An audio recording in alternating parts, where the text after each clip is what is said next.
welcome back for another book review. Today we are talking about this one. So this is The Crooked Path, an Introduction to Traditional Witchcraft by Kelden. So as the title suggests, it's going to be talking about the traditional witchcraft. So it's kind of own separate thing-ish. He goes back and forth. There's no rules at all, and then there's rules. So it kind of goes over the general of what traditional witchcraft looks like, the beliefs, some ideas to try out, and just a little sprinkling of an introduction for you. I gave this one a 3 out of 5 stars. To be perfectly honest, he doesn't actually really define what traditional witchcraft is, and if it's so... And that's the thing, there's a lot of books that have done this where it claims that it's free, there's no rules, there's no nothing, and then doesn't actually follow through. And that's what happened with this book, is it says that there's no rules, that it can be a secular path, and then never includes what that looks like at all. Doesn't talk about that at all. And it really has a lot of very specific beliefs and specific ways of doing things, and a lot of other reviewers pointed this out. I haven't read his work, so I can't really confirm it, but I'm just going to include it here. And I noticed it a bit reading through it, because he mentions this dude a lot, and I'm not sure if I'm going to say his name right, but I think it's pronounced Cochran. I could be utterly and completely wrong. That dude, though, it feels like this is a love letter to what he created. And if you don't know who he is, it was around Gerald Gardner's time. Just that era of our craft kind of branched into different directions, and that's one of the directions it went. And this feels like we took some of the concepts that were popular at the time and just kind of went and did our own thing, and this author followed that branch. The other thing is that the exercises in here really are not beginner friendly.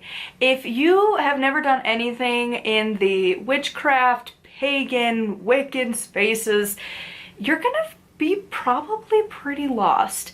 And I feel like this is more intermediate, which I guess we'll just get there. Recommended. If you are an intermediate witch, this is, and you're wanting to branch into what is traditional witchcraft, but you get your foundation level, if you know some stuff, you're good. If you're a brand new witch at all things witchcraft, you might get lost in the dust, to be honest. Like, there's a lot of concepts that aren't explained. You probably need to start somewhere else and then work up to this, because it's not explained a lot. And I don't know how frequently you're going to be able to find a teacher who specializes in traditional witchcraft. Finding a teacher in general is pretty hard. This book doesn't really explain things, so you kind of have to have that background knowledge and then veer over to this path from the kind of the main branch of just like generic witch, you know, numerology, astrology, chakras. You're gonna know your deities, you're gonna know circle casting, you're gonna know candle magic, you're gonna know the tools, like you're gonna know the moon cycle, you're gonna know the wheel of the year, you're gonna know the basics, and then move into this of how they want you to look at it.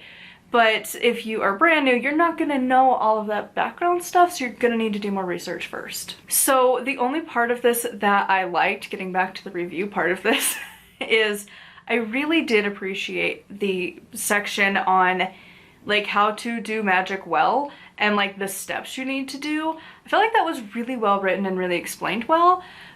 That was about it though. So the rest of it was just like, okay, whatever. Like, that was the only part that was like, ooh, I am intrigued. The rest of it, again, it's just a love letter to the other guy, and it doesn't really explain a whole lot. There's a lot on the history and the drama in the history, and that's kind of it. Some of the beliefs are, I don't know how common they are in traditional witchcraft. It's interesting, like reading about the witch father, and I'm just sitting here going, isn't that just the trickster gods? Okay, we're just gonna ignore Loki and Coyote and all of the others, sure. Yep, it's just the devil. Yeah, that checks, sure. So, it's not one I personally really follow or believe. But again, I don't know if it's just the author's point of view or if that's just what traditional witchcraft is, because typically I read the books that aren't traditional witchcraft. I just read kind of more overarching witchcraft. Anyways, those are my thoughts on this one. I would love to know yours in the comments down below. As always, a huge thank you to my patrons. If you would like to support me and get access to exclusive content, it's patreon.com/nightwillowcrafts. Make sure to like, comment, and subscribe. I post every single day, and until next time, blessed be.